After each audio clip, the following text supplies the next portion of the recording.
Bien, el tema para hoy es el rapto. Primera carta a Tesalonicenses, capítulo 4, versículo 13 al 18. Dice la palabra de Dios: tampoco queremos, hermanos, esto le está hablando a la iglesia de Tesalónica, tampoco queremos, hermanos, que ignoréis acerca de los que duermen, para que no os entristezcáis como los otros que no tienen esperanza, porque si creemos que Jesús murió y resucitó, así también traerá Dios con Jesús a los que durmieron en él. Por lo cual os decimos esto en palabra del Señor, que nosotros que vivimos, que habremos quedado hasta la venida del Señor, no precederemos a los que durmieron, porque el Señor mismo, con voz de mando, con voz de arcángel y con trompeta de Dios, descenderá del cielo, y los muertos en Cristo resucitarán primero. Luego nosotros, los que vivimos, los que hayamos quedado, seremos arrebatados juntamente con ellos en las nubes para recibir al Señor en el aire, y así estaremos siempre con el Señor. Por tanto, aliéntense los unos a los otros con estas palabras. Primera Tesalónica, capítulo 4, del 13 al 18, está dividido en 3 segmentos para los que les gusta saber esto y predicarlo. Del versículo 13 al versículo 15 da una respuesta a Pablo: ¿qué pasa con los que mueren? Porque tenían la incógnita, bueno, pero ¿y los que se mueren? Porque ahorita estamos esperando el rapto, ¿cierto? Pero ¿y si alguien muere, qué pasa con el que muere? Aquí Pablo lo explica, Dios a través de Pablo, del versículo 13 al 15. El versículo 16 da la diferencia de las 2 trompetas que aparecen en la Biblia. Hay una trompeta que es para juicio, y hay otra trompeta que se tocaba para reunir al pueblo de Israel para anunciarles algo. 2 trompetas. Vamos a mirar eso.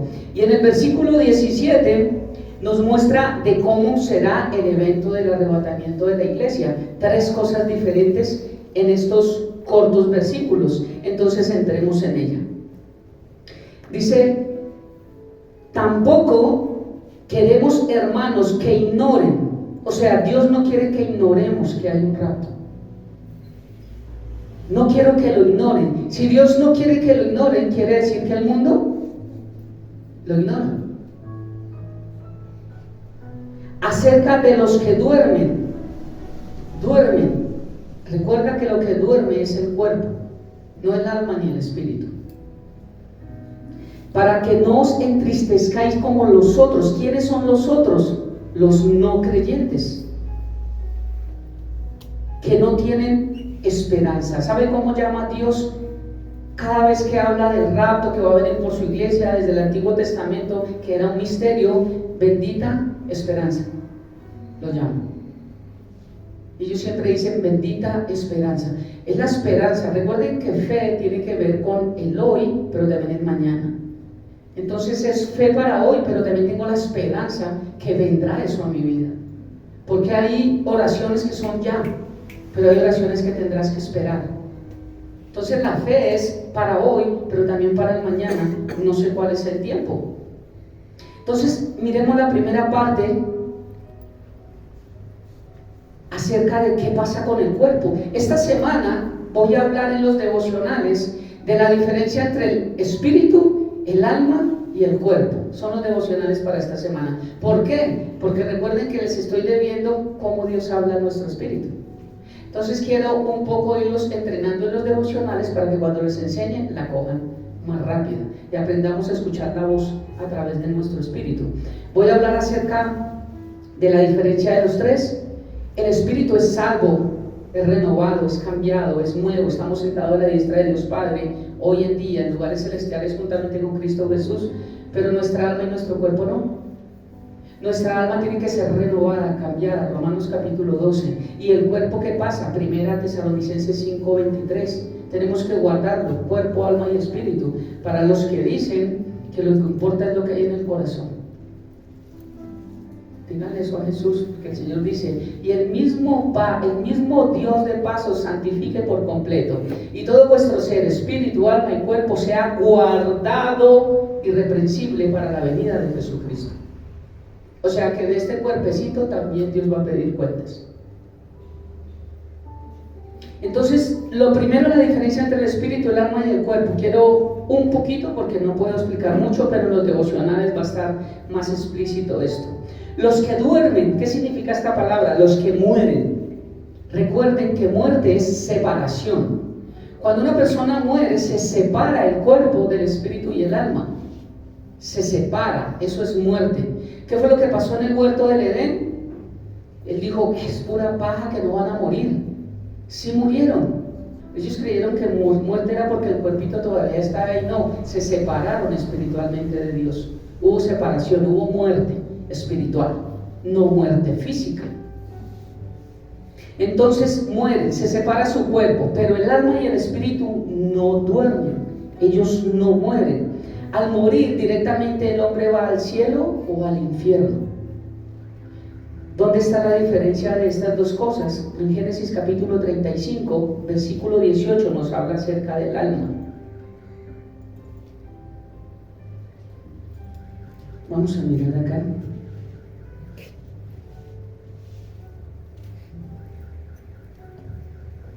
Génesis 35. Desde el Antiguo Testamento nos muestran la diferencia entre el alma y el espíritu. Y dice el Génesis 35, 18: y aconteció que al salir el alma, Nepesh, al salir el alma, pues murió. Llamó su nombre Benoni, mas su padre lo llamó Benjamín. Aquí nos muestran cómo cuando murió se le salió el alma, pero también nos muestra el espíritu en el versículo 29.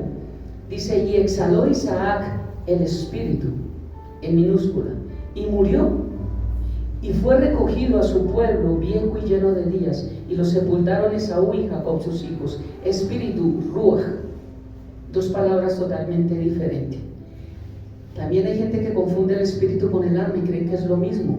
Voy a explicarlo también en los devocionales, porque Hebreos 4:12 dice que la palabra de Dios es viva y eficaz y más cortante que toda espada de dos filos, que penetra y divide el alma y el espíritu. O sea, no es lo mismo. No es lo mismo el alma que el espíritu. Entonces no se pierdan los devocionales esta semana porque tienen mucho que ver con esto. El alma tiene que ver con los sentimientos, la voluntad y el intelecto. Y el espíritu tiene que ver con la conciencia, la intuición y la voz interior. También es tripartita. Cuando el Señor dice que el corazón del hombre es engañoso, es porque cuando el corazón no ha nacido de nuevo, el Espíritu Santo no habita acá, la mayoría de su alma no está conectada con el Espíritu. Cuando yo nazco de nuevo, ya el orden cambia, y por eso es que Dios nos da un nuevo corazón. No es que lo cambie, es que cambia el orden de mi alma cuando es renovada, cuando Cristo entra en mi vida.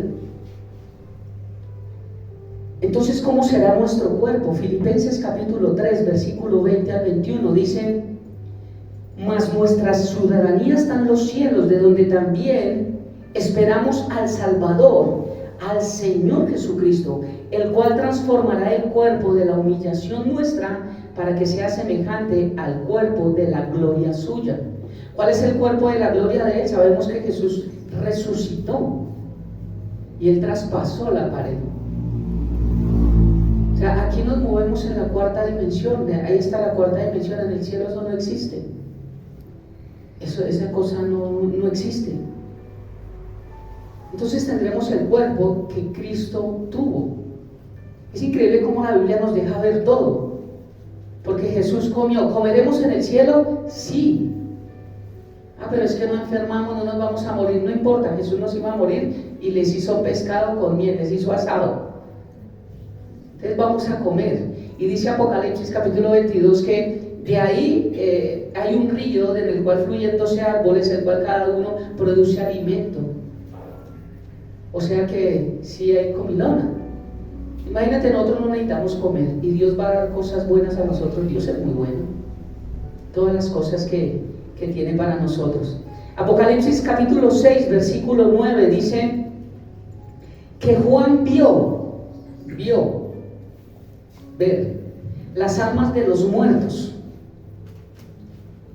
Cuando abrió el quinto sello, vi bajo el altar las almas de los que habían sido muertos por causa de la palabra de Dios y por el testimonio que tenían. Entonces la diferencia entre el espíritu, el alma y el cuerpo, cuando está diciendo acá, tampoco queremos, hermanos, que ignoren acerca de los que ya murieron, para que no se pongan tristes como los otros que no tienen esperanza. Si usted se da cuenta, un funeral no es agradable. Pero cuando nosotros tenemos la esperanza de que se fue en Cristo, no que sepa que el paracaídas sirve, sino que tenía puesto el paracaídas. Se dan cuenta que le decían al pastor: ¿y si usted sabía esto, por qué no se fue? El hijo me pregunta eso, o me pregunta por qué no creí. Porque una cosa es predicar de Jesús y otra cosa es creer en lo que predica. Eso es totalmente diferente.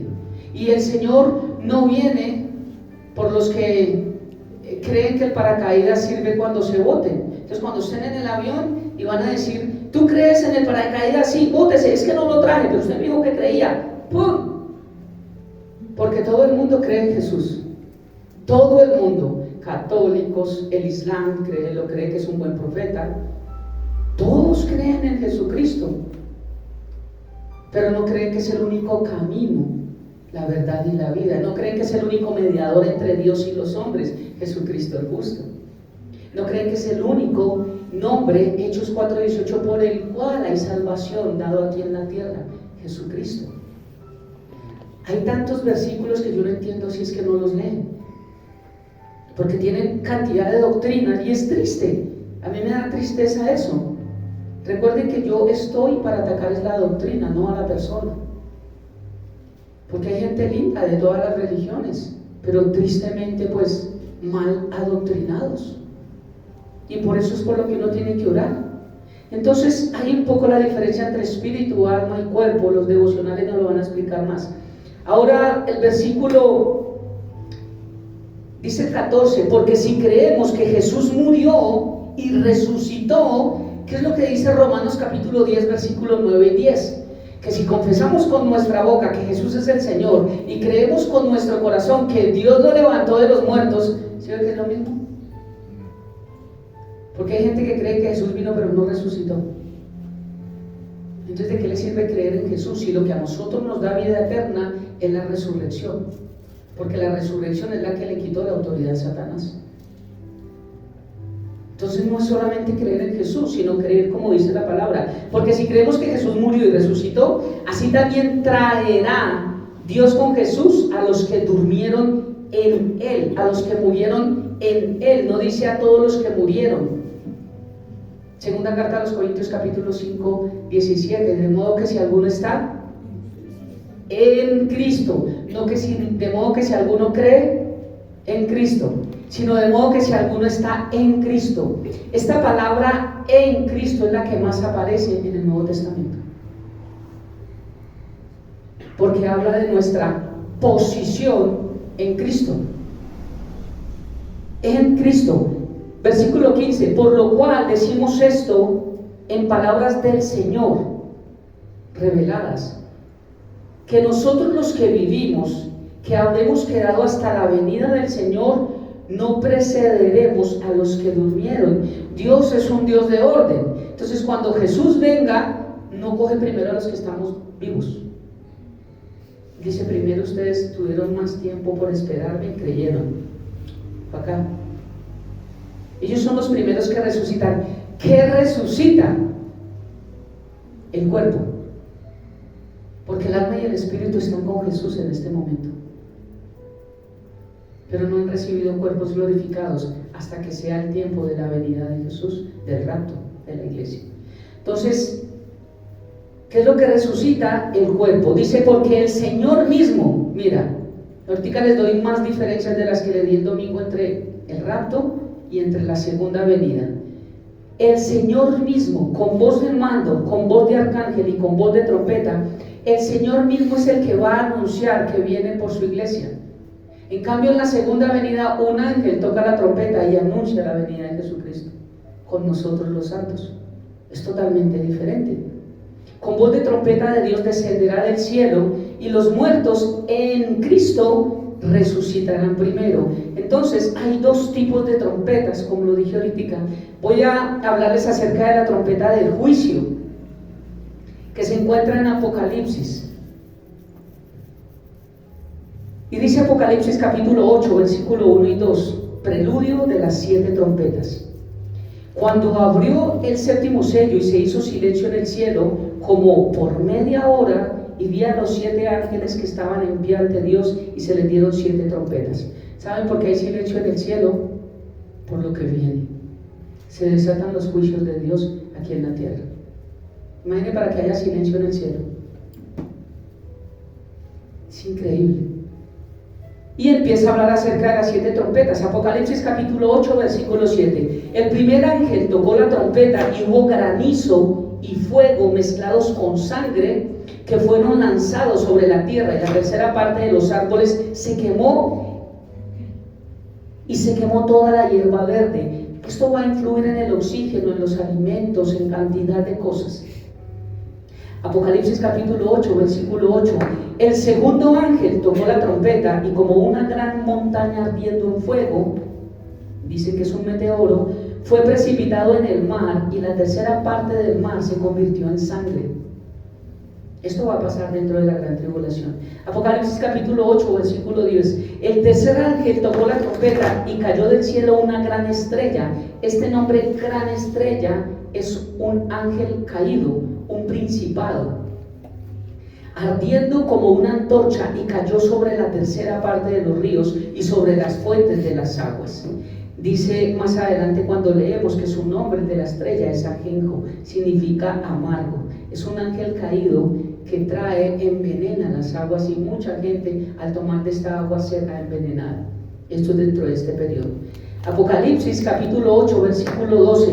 El cuarto ángel tocó la trompeta y fue herida la tercera parte del sol y la tercera parte de la luna y la tercera parte de las estrellas, para que se oscureciera la tercera parte de ellos y no hubiese luz en la tercera parte del día y asimismo de la noche. Es un eclipse que va a haber, que va a traer más tinieblas al mundo en esos 3 años y medio. O sea, va a haber más oscuridad de la normal. Ya tú no te levantas y está el solecito bonito, porque trae muchas tinieblas este eclipse. Apocalipsis capítulo 9, versículo 1. El quinto ángel tocó la trompeta y vi una estrella que cayó del cielo a la tierra, y se le dio la llave del pozo del abismo. Aquí un demonio libera a los otros demonios presos para que atormenten la tierra por 5 meses. Se les dio permiso. Este es el periodo de 5 meses donde la gente se querrá matar y no va a morir. No en toda la gran tribulación. ¿Se han escuchado eso? Que la gente va a querer morir y no se muere. No, solo en este periodo. Dice la Biblia que 5 meses se les dio permiso de atormentar al mundo.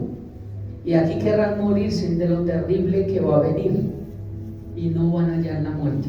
Tienen que vivir ese periodo de los 5 meses. Solamente estoy mirando las trompetas porque son 21 juicios. Estoy mirando las 7 trompetas por hacer la diferencia de las trompetas.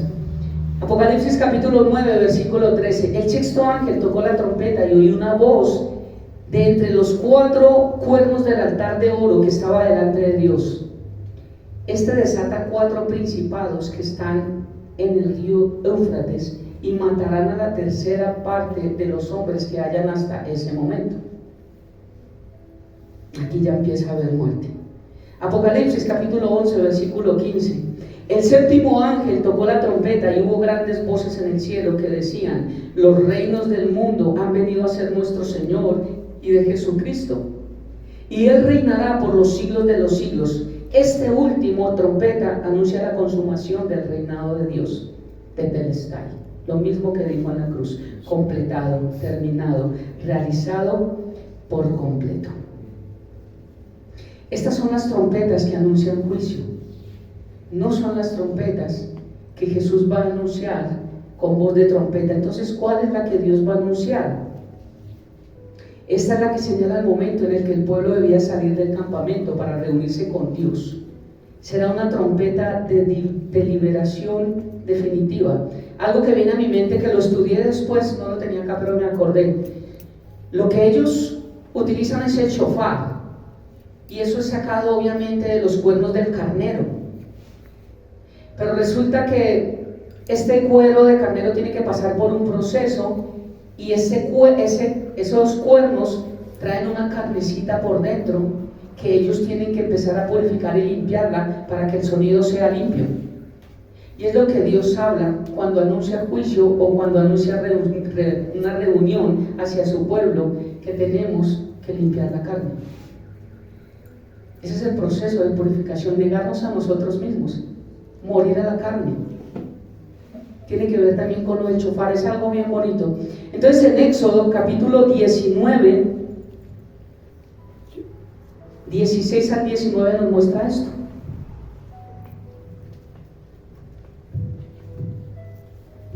Dice la palabra de Dios: aconteció que al tercer día, cuando vino la mañana, vinieron truenos y relámpagos y espesas nubes sobre el monte y sonidos de bocina muy fuerte, y se estremeció todo el pueblo que estaba en el campamento.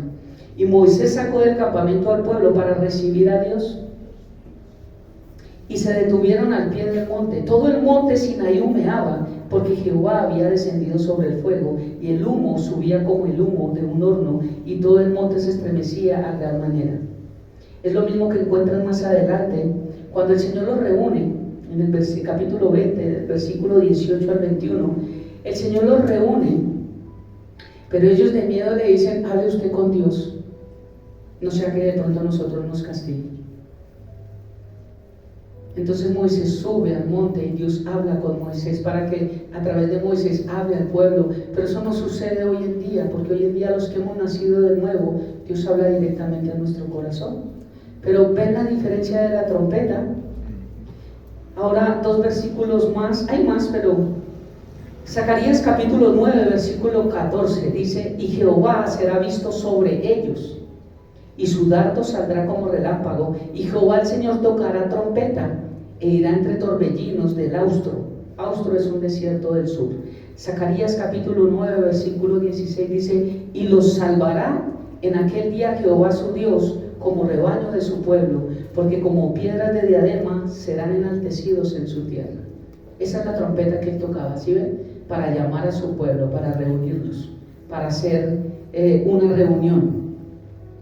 Entonces, arrebatados, ¿qué significa la palabra arrebatados? Viene de la palabra en el griego arpazo, que significa ser quitados súbitamente, capturar, atrapar, tomar por la fuerza o raptar. De ahí viene la palabra el rapto. Hechos capítulo 8 versículo 39. Estoy pendiente de darles un sermón acerca de los 7 raptos que han habido en la iglesia. Está por suceder uno, pero ya han sucedido varios raptos. Entonces la Biblia sí nos muestra, pero dice acá, Hechos capítulo 8 versículo 39: cuando subieron del agua, el Espíritu del Señor arrebató a Felipe, y el eunuco no le vio más y siguió gozoso su camino. Aquí es cuando el Espíritu Santo lo lleva a que le predique al eunuco, ¿se acuerda? Y él estaba por allá en una piedrita montado. El Espíritu Santo le dice: sube, predícale. Y él estaba leyendo Isaías, y cuando lee Isaías le dice, ¿entiende lo que está leyendo? Y digo: ¿qué voy a entender si no hay quien me explique? Entonces dice: venga, le explico las escrituras. Le empiezas a explicar las escrituras, y él dice: yo quiero conocer a Cristo. Entonces acepta a Cristo rápido, y van caminando, encuentra el río y dice: me quiero bautizar. Estos son los que dan fruto. Me quiero bautizar ya. ¿Qué impide que yo sea bautizado? Y él dijo: no, pues nada. Si su fe está intacta. Entonces, cuando eso sucede, dice que cuando subieron del agua, ya lo había bautizado, el Espíritu del Señor arrebató a Felipe. Segunda carta a los Corintios, capítulo 12, versículo 4, dice que fue arrebatado al paraíso, donde oyó palabras inefables que no les es dado al hombre expresar. Palabras inefables significan cosas que no se pueden ser dichas, explicadas o descritas con palabra, porque no hay con qué o cómo compararlas. O sea que lo que Pablo vio allá, ni siquiera pudo decir: es que mire, es como... No había nada con qué comparar. Dice que no pudo decir, no pudo hablar lo que... Ese es otro rapto. porque Pablo fue llevado al tercer cielo y por eso era que él tenía ansias de morir. Pero él decía, a mí me es muchísimo mejor partir y estar ya con el Señor, pero a ustedes les conviene más que yo esté aquí en la carne. ¿Por qué? Porque les seguía predicando.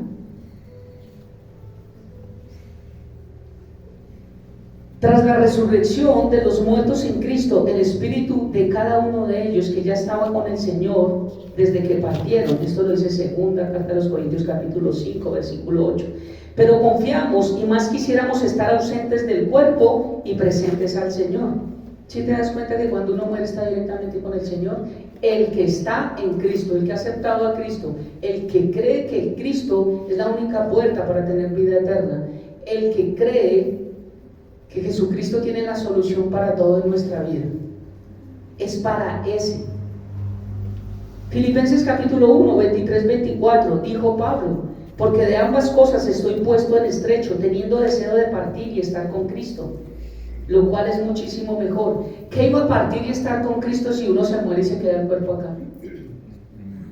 Les voy a explicar en los devocionales que nuestro verdadero yo es el espiritual, no la carne. Entonces cuando dice, me conviene más partir y estar con Cristo, ¿cómo? Si el cuerpo queda acá, pues es que nuestro verdadero yo es el que parte, el espíritu. Muchísimo mejor, pero quedar en la carne, o sea en este cuerpo, es más necesario por causa de ustedes. Se unirán para siempre a su nuevo cuerpo resucitado, cuerpo glorificado. ¿Dónde dice eso? Primera carta a los Corintios, capítulo 15, versículo 35 al 50. No lo voy a explicar hoy por el tiempo, pero ahí habla acerca de los diferentes cuerpos. Dios habla del terrenal como terrenal, el espiritual como espiritual. El que vive bajo la carne como Adán tendrá cuerpo de Adán y no vendrá resurrección. Pero el que ha aceptado al segundo Adán, cuerpo vivificado, Y los cristianos que estén vivos serán arrebatados. Juan 10, 28 dice, y yo les doy vida eterna y no perecerán jamás, ni nadie los arrebatará de mi mano. Otros textos que apoyan esta enseñanza es Primera carta a los Corintios, capítulo 15, versículos 50 al 58. Este sí lo voy a leer. Primera Corintios 15, 50 al 58. Dice la palabra de Dios, pero esto digo, hermanos, que la carne y la sangre no pueden heredar el reino de Dios. ¿Cuál es la carne y la sangre? Es el cuerpo que tú tienes y este cuerpo que tengo yo. Este cuerpo no hereda el reino de los cielos. Este se queda acá. No sirve para nada.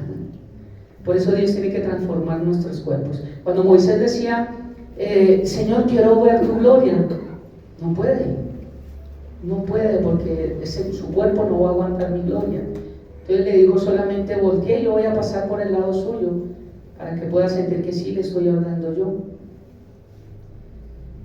Por esto digo, hermanos, que la carne y la sangre no pueden heredar el reino de Dios, ni la corrupción hereda la incorrupción. He aquí os digo un misterio. Él está hablando de un misterio. No todos moriremos, no todos vamos a morir, pero todos seremos transformados. En un momento, esta palabra significa átomo, en un abrir y cerrar de ojos, al final de la trompeta que acabamos de ver, la de reunión, porque se tocará la trompeta y los muertos serán resucitados, corruptibles, y nosotros seremos transformados. ¿Dónde dice acá que toca la trompeta y vienen los juicios? Dice que al tocar la trompeta los muertos serán resucitados incorruptibles y nosotros seremos transformados. Porque es necesario que esto corruptible, este cuerpo, se vista de incorrupción y esto mortal se vista de inmortalidad. Y cuando esto corruptible se haya vestido de incorrupción y esto mortal se haya vestido de inmortalidad, entonces se cumplirá la palabra que está escrita: sórbida es la muerte en victoria. ¿Dónde está tu muerte, aguijón? ¿Dónde, oh sepulcro, tu victoria? Ya que el aguijón de la muerte es el pecado. Los que creen que el aguijón fue que Dios le mandó una enfermedad a Pablo. Yo expliqué eso en los devocionales y voy a hacer un tema más profundo acerca de eso, porque Dios habla desde el Antiguo Testamento al Nuevo Testamento qué era el aguijón. No entiendo si Dios le dio enfermedad a Pablo para que se bastara en su gracia y no se enalteciera por lo que vio. ¿Por qué lo levantó de la muerte? Porque fue apedreado.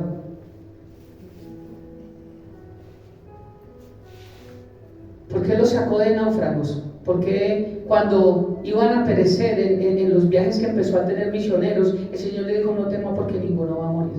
Tranquilo, dígales a los del barco que no se preocupen. Y Él les dijo: el Señor me dice que nadie va a morir, pero le da una enfermedad.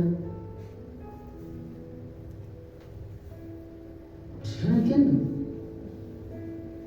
Porque hay un texto que dicen con cuántas grandes letras te hablo, no sé, te dicen que tenía un problema en la vista.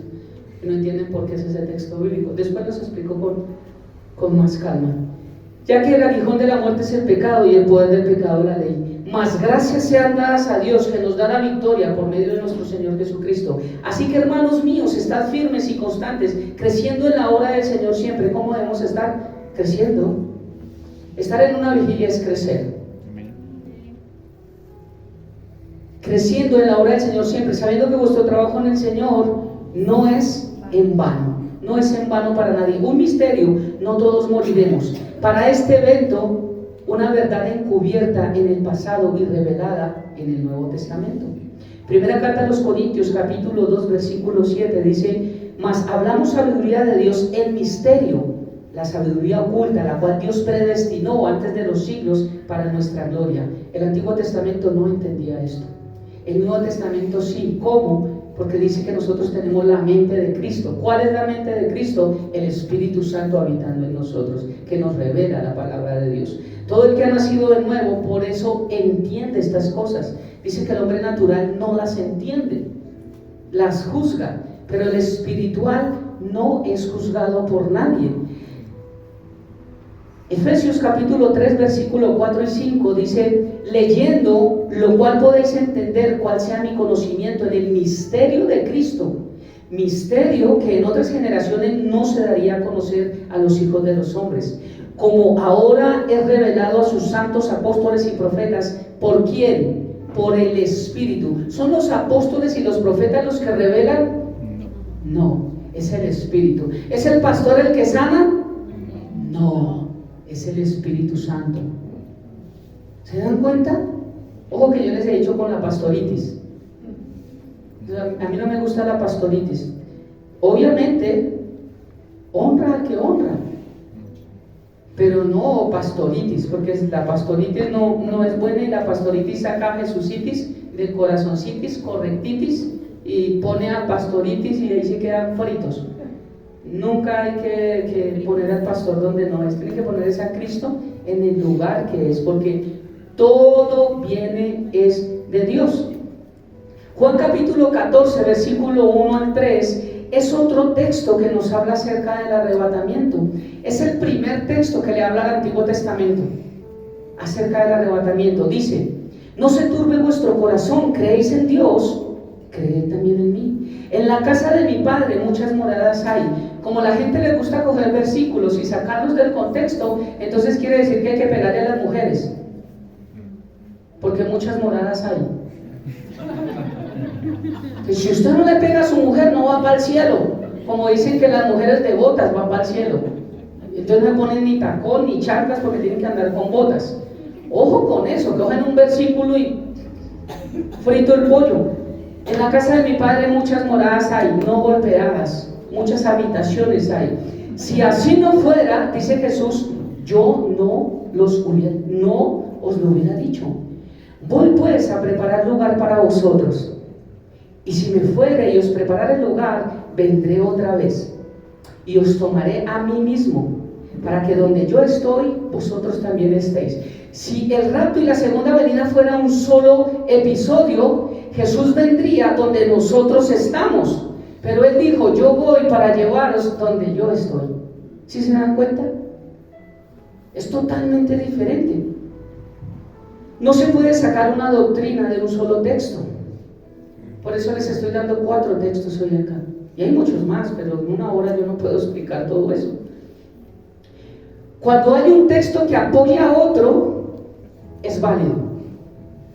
Pero si un texto, el cual le quieran dar una interpretación equivocada, no hay otro que lo apoye, no existe. Porque la palabra se interpreta a sí misma sola, solita. Ya no necesita otros libros como otras religiones que tienen otros libros para ayudarle a Dios, porque a Dios le quedó grande. Eso no sucede. Entonces, Hay muchos textos acá que tengo, pero no los puedo dar. Apocalipsis 3:10 dice: por cuanto has guardado la palabra de mi paciencia, yo también te guardaré de la hora de la prueba. Ojo, la hora de la prueba viene de una palabra técnica que significa tereo ek, que significa ser arrebatado de. O sea que el día de la hora Dios nos va a arrebatar y nos va a guardar.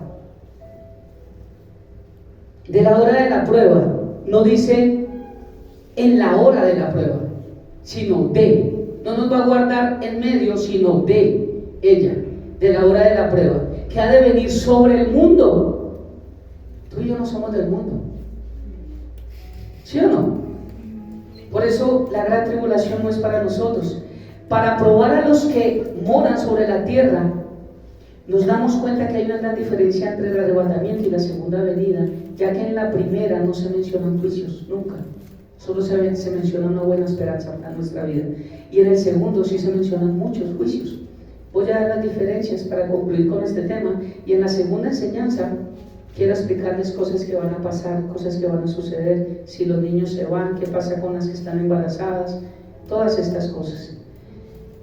Diferencias entre el rapto y la segunda venida. En el rapto no es para juicio, la segunda venida sí. El primero será en un abrir y cerrar de ojos el rapto. En la segunda venida no es tan rápido. En el rapto será antes de la gran tribulación, el otro es después de la gran tribulación. En el rapto seremos llevados al cielo. En la segunda venida seremos llevados al milenio. En el rapto viene por nosotros, en la segunda venida viene con nosotros. En el rapto viene para casarse, en la segunda venida viene para vivir con su esposa. En el rapto no sabemos el día ni la hora. En la segunda venida, después de que se firme el pacto con el anticristo, son 7 años. Eso lo dice Daniel. En el rapto Jesús desciende con voz de mando y con voz de trompeta. En la segunda venida viene con un caballo blanco con una espada que sale de su boca. En el rapto recibimos nuevos cuerpos. En la segunda venida pasarán con el mismo cuerpo unos al milenio. Todos no tendrán cuerpo glorificado. En el rapto viene más como Salvador, en la segunda venida viene más como Señor, porque viene a gobernar. En el rapto viene para presentarnos a su Padre, en la segunda venida viene para gobernarnos, no controlarnos, gobernarnos. En el rapto viene como el Cordero de Dios, en la segunda venida viene como el León de Judá. En el rapto viene para librarnos de la ira de Dios, en la segunda venida viene después de la ira de Dios. En el rapto viene hasta las nubes, en la segunda venida viene el monte de los olivos. Dice que cuando Él ponga sus pies se va a abrir la tierra en dos. Eso lo dice Zacarías. En el rapto se manifiesta como un Dios de amor, en la segunda venida se manifiesta como fuego consumidor. En el rapto Jesús toca la trompeta, en la segunda venida un ángel toca la trompeta. En el rapto la tierra será igual y va a ir en deterioro peor. En la segunda venida la tierra será restaurada. En el rapto dejamos nuestros viejos cuerpos. En la segunda venida regresamos con los nuevos cuerpos. En el rapto es un evento para solo salvos, los que están en Cristo. La segunda venida estarán salvos y no salvos porque viene a juzgar. En el rapto reinará el anticristo. En la segunda venida reinará Jesucristo porque viene el reino milenial. En el rapto no hay advertencias. Se llama bendita esperanza. En la segunda venida sí hay advertencias. Hay muchas más diferencias, pero no las escribí acá. Concluyo con Hebreos capítulo 9, versículo 27 y 28. Dice: y de la manera que está establecido para los hombres, que mueran una sola vez, y después de esto el juicio, así también Cristo fue ofrecido una sola vez para llevar los pecados de muchos. ¿Dice de todos? De muchos. Todo el mundo no va para el cielo, solamente el que cree y quiere aceptarme. ¿Recuerdan el devocional? Nuestro pasado no es profecía de nuestro futuro. No importa lo que nosotros fuimos, lo que importa es lo que queremos ser. Y todo tiene un antes y un después. Todo lo que es un antes y un después tiene un frene en algún momento de nuestra vida. ¿Eso quién lo decide? ¿Dios? No, nosotros. Dice, pecados de muchos, no de todos, y aparecerá por segunda vez, sin relación con el pecado, para salvar a los que le esperan. Los que esperamos, los que creemos en el rapto, los que creemos que Jesús vendrá. El mundo no espera a Dios. Yo sí espero el día del arrebatamiento de la iglesia, no sé cuántos más lo esperan. Si el rapto y la segunda venida son al mismo tiempo, y viene y nos transforma y acaba con los injustos, ¿por qué entonces habrá muerte en el milenio? Si es el mismo evento, Dios viene y acaba con los justos, ¿no? Y pasa con los injustos, y pasa a los justos al reino milenial. Y se supone que ahí nos daría un cuerpo glorificado. Entonces, si ya tenemos el cuerpo glorificado, ¿por qué sigue habiendo muerte en el milenio? Porque dice que los niños serán como de 100 años. Un niño que muera tendrá 100 años.